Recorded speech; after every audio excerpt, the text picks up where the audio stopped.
Welcome class of 22-23 to the course Environmental Economics offered by the University of Amsterdam.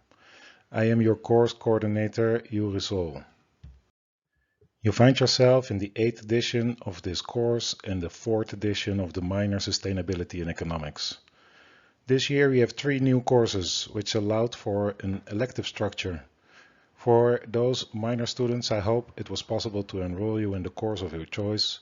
In any case, I'd like to express a special thanks to Sanne Lachsiel de Munk and her colleagues from the administration office for organizing this interfaculty minor as smooth as possible. As compared to last year, I've changed over half of the reading list. This is in part because in the tutorials we discuss recent working papers, and in part thanks to the suggestions by attendants of the 6th European Congress of Conservation Biology on Biodiversity Crisis in a Changing World 2 weeks ago in Prague. My slides will be colorfully filled with botanical gardens and a zoo that my wife and I visited on the way. I will make the slides available on Canvas, and you can find the slides with my voiceover on the YouTube page Noah's Ark 2.0. Noah's Ark 2.0 was the working title of a book that I was working on in order to turn these lectures into a popular science reading. Last year, students inspired me to update my working title to Butterfly Economics, the economics of biodiversity conservation. After including an article on Weizmann, his Noah's Ark problem, as one of the course readings in another course, teaching assistants reported that a large share of students was unfamiliar with the passage about Noah's Ark in the Bible.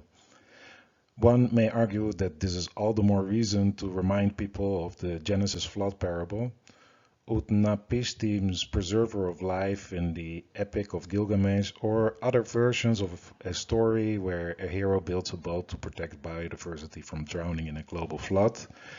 Yet, my objective with this book is to advance the struggle of biodiversity conservation rather than spreading the word of the good Lord. Moreover, being race agnostic, I was always slightly uneasy with my pompous working title. I encountered my new working title when, upon repeated advice from my students, I set aside my initial aversion to the title Donut Economics by Rayward. Her butterfly refers to a model that aims to close the loops on matter and energy to promote well-being rather than maximizing these loops of throughput. I can only hope that my introduction into the economics of biodiversity conservation can advance the interest in butterfly economics as much as Rayward did.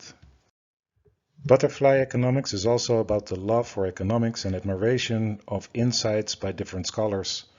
Unlike romantic love, I do not recall having felt butterflies grasping some of these ideas, but I do believe that the satisfaction of intellectual curiosity often makes for a happier life. That said, familiarizing oneself with the scientific literature on the precarious state of much of our fellow beings, both human and other species, can be deeply unsettling. For this reason, I venture outside of economics by going into literature on eco-emotions and connection to nature. Until then, it may help to point out that moderate forms of eco-anxiety are likely to be mostly beneficial in motivating pro-environmental behavior, and that eco-grief, like other forms of grief, is just another manifestation of love.